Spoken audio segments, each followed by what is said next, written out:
Talk with Katie and Lindsey. Hi, my name is Katie Hutchinson, and I'm a licensed marriage and family therapist, and I'm also a certified mediator. And I'm Lindsey Kearns. I'm the mama behind MalibuMamaLoves.com, and I'm also a conscious certified trauma-informed life coach. So you guys, as we normalize talking about mental health, we do have to discuss some pretty uncomfortable topics. So today we want to hit up one of those topics, and that's cutting. Because that's something that, believe it or not, affects over 17% of our population at some point in their lifetime. And that's only what's reported. I'm sure it's way more than that. Cutting is a form of self-harm, like burning yourself or banging your head against the wall. Cutting is on purpose. It is exactly as it sounds. People will use razors, shards of glass, knives, etc. to cut themselves. Usually one cuts themselves on their upper inner arms or their upper thighs or even in between their toes because they don't want people to know. Most people do not want people to know. This is not usually, even though they need attention, this is not usually a cry for attention. Well, 45% of people use cutting as their form of self-harm. And again, I have to keep saying this, that's only what's reported, because cutting does create a very deep shame and guilt within a person, and that's why they go to such great lengths to keep it hidden. So cutting usually begins in your early adolescence, anywhere from about 11 to 14, and it ends by your late 30s. Now, let's hope that that's not the scope of it. But realistically, it's just, but it is a sign of deep pain within a person and extreme emotional unhealed trauma. It's about emotional regulation. So the individual is so upset emotionally that they hurt themselves physically, so they can go from the emotional pain to focus on the physical pain. Meaning it is so distressful for them that they'd rather feel physical pain. It's like stubbing your toe, okay? So let's say you're feeling depressed or really anxious or whatever, and you stub your toe or whatever, run into a wall accidentally, and it hurts. It hurts really badly. We're going to focus on that, and then you're going to forget about that depression and that anxiety for that time. Absolutely. Because cutters are really cutting to experience physical pain so that they can alleviate or stop even their emotional pain. They're actually trying to make themselves feel better, if you can believe that or not. It's correct. They're unable to tolerate this emotional distress. It's so painful for them. For instance, I'm extremely emotional. I'm probably a perfectionist. Am I a perfectionist? Maybe a little bit. I'm extremely empathic. I can feel people's energy and vibes almost too much. I always say to myself, I'm too sensitive for this world. And so what do I do when I feel emotional distress? And this happens a lot because I'm very sensitive. So I do try to exercise. That really helps me. That will alleviate it if I do hard, sweaty exercise. The other thing that I do, if I can't, I'm going to do this anyhow, usually, is I'm going to talk to somebody. I'm going to talk to my friends or my family, and that just helps just to get it out and not hold it in. That's so true. I try to adjust my emotional pain, head on, along with a little tip of vodka. Oh, yes. Well, that helps. But, realistically, I like to use my conscious toolbox and just stay on top of my mental health, but that's because we can tolerate our emotional pain. We've learned how to handle it by now, right? I mean, it's challenging. I can't always tolerate it, but I try. Not cutting myself. Okay, so kids are looking for relief. They're not looking for attention. And this is why they go to great lengths to cover up what they're doing. So they'll wear long sleeves in the middle of July in Texas when it's 110 degrees. That's a sign. Yeah, absolutely. Studies show us that cutters are really highly emotional people, that they feel their emotions so deeply, they often can't tolerate them at all. And only about 50% of these people seek help when they need it. There are a few risk factors to look out for. There are. This can be generational. So looking at family members, parents, siblings, grandparents, other people that are self-harming within your family or friends. So I was going to say, as a parent also, if you're like concerned about your child and they have friends that are cutters, it's a sign. Yeah, that it you is. should take that seriously. Like an eating disorder. People are, friends being around other friends that Yeah. have eating disorders. Lots of times Yeah. they start experiencing a stressful life situation. Because when you think about it, when you're an adolescent, early 20s, even 30s, it's a really hard time. You're going Yes. through so many transitions, So much. school, grades, friends, Not parents, to mention all the things the transitioning in your hormonal body. issues, etc. Experiencing isolation and feeling hopeless and helpless. Mental health conditions like depression and anxiety, like I mentioned before, and then any sort of drug or alcohol issues. Mm-hmm. They're often highly self-critical. Yep. You know, do you ever experience that? Yes.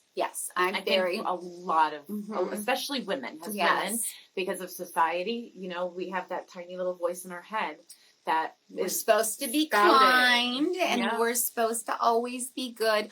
I definitely have that critical voice. I did learn that from my dad. Thanks, Dad. I did learn that from him, and it's hard to turn those negative thoughts into positive thoughts and to reframe, but I'm definitely always trying to do that. Well, but that's a skill you and I have learned how to do, right? That's a very important skill for a cutter to learn how to do, because the reframing it changes the whole game, changes everything. It's important for everybody to learn to do that. They tend to be perfectionists as well, right? Yes, just like I said before. Yeah. Yep.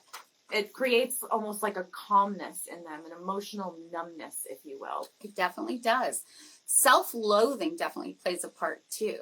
Sometimes it's a form of communication. They can't find the words and they just need to punish themselves. Well, not punish themselves per se. They can't stand the emotional pain, so they turn it into physical pain. Yeah. But there are times when they are feeling so badly inside, they think that they are garbage and they have nothing to offer. So they are punishing themselves for being garbage. That's true. And it's heartbreaking. It is heartbreaking. You want to just take these kids and be like, look in the mirror. I See know. how beautiful you are. And life isn't going to be this hard always, No, or is it? Well, changes. life is challenging. Hope, right? That's true. So, in 2009, the ER has seen a 50% increase in cutting in young women. There tend to be more women that cut, but boys do it too. But a 50% increase since 2009 in younger women specifically. Right. So what are some tips that we can do? How can we help these people? Okay, so it is so important as a parent, as a teacher, to become aware, to start to notice, does this child have scratches all over their arms that I can see? And is it happening all the time? And when I ask them what happened, they'll say, oh, my cat's, scratching me. They probably don't even have a cat. Or they make up different things. Oh, I dropped a fork, on my leg and it left a big mark. So that is so important, awareness. And it's so important to do active listening. Active listening is key. And to not judge. You want to validate. You want to validate. So when you're seeing scratches on your child constantly and they're coming up with every excuse under the sun for what they are, or even your good friend. Doesn't have to be your kid, your good friend or family member. What's the first step that you're supposed to do? Number one, with anybody with mental health issues, and I haven't said this enough, and I'm going to start saying it, make me say it. You always want to assess for suicidal ideation. And how do you do this? You ask the person directly, are you thinking about hurting yourself? Are they always going to tell you the truth? No, but I've seen in my practice that usually people do. So you say, if they say, well, I've thought about it, then you say, okay, do you have a plan? How would you do this to yourself? Where would you do it? When would you do it? If they have answers to these questions, that's an issue.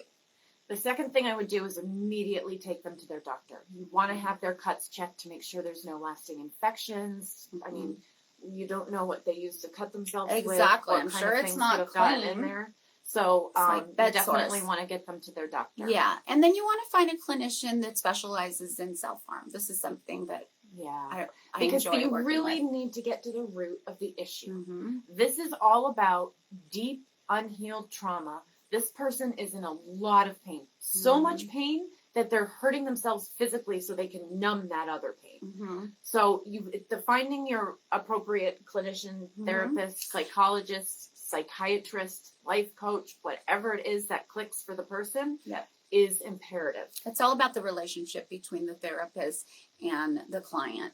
I think it's important to do family therapy if you have a family that's not terribly toxic and is willing to work on the issue with the child, young adult, etc. A close family, generally when the child is hurting, right, they're all going to want to band together and rally around the person. And that family therapy can be a great time to sort of push that forward. Address those issues. And get the healing going. Yeah. So try to come up with a solution to the problem. But just like I said before, number one, awareness. Number two, validation. No, I'm sorry. Number two is active listening. Yes. Number three is validation. Oh my gosh, I hear what you're saying, that this person is being mean to you at school. I'm so sorry.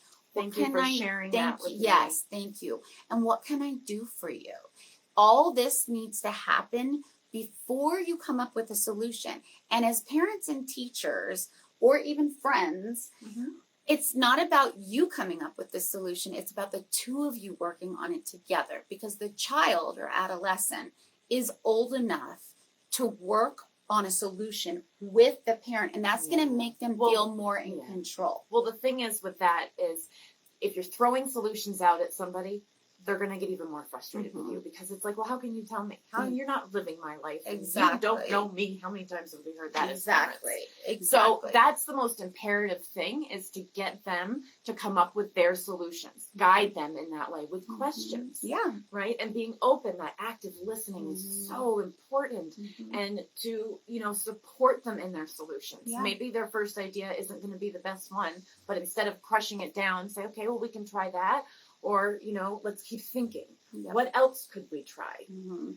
Yeah, I agree. If they say this person is bullying me, and then they say, I'd like to shoot them. You say, that's probably not the best choice. Let's think of some other things. Maybe like let's stop the hurting. Let's not continue it. Exactly. Stop the hurting. Not making fun, just that wouldn't be the proper solution.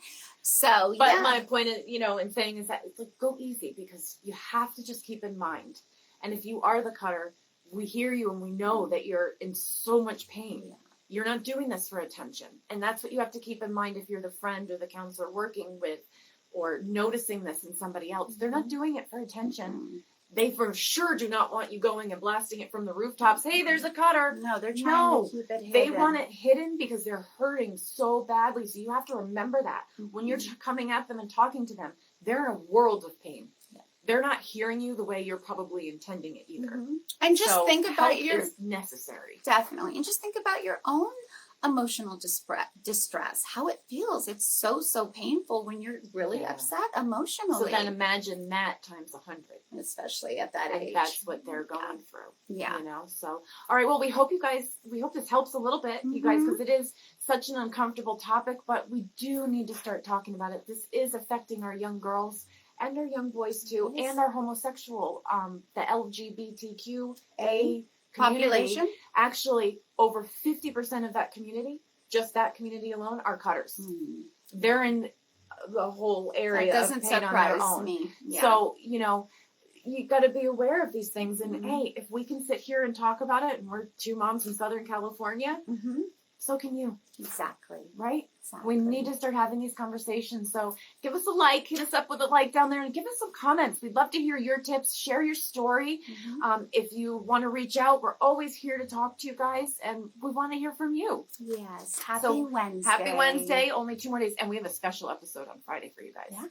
Don't tell them. Okay, I will. It's going to be a surprise, Alrighty. Okay, so we'll see you, and we'll be on time on Friday. We won't have, this morning we had some technical issues, but we'll try. Right on We'll Friday. try to be on time.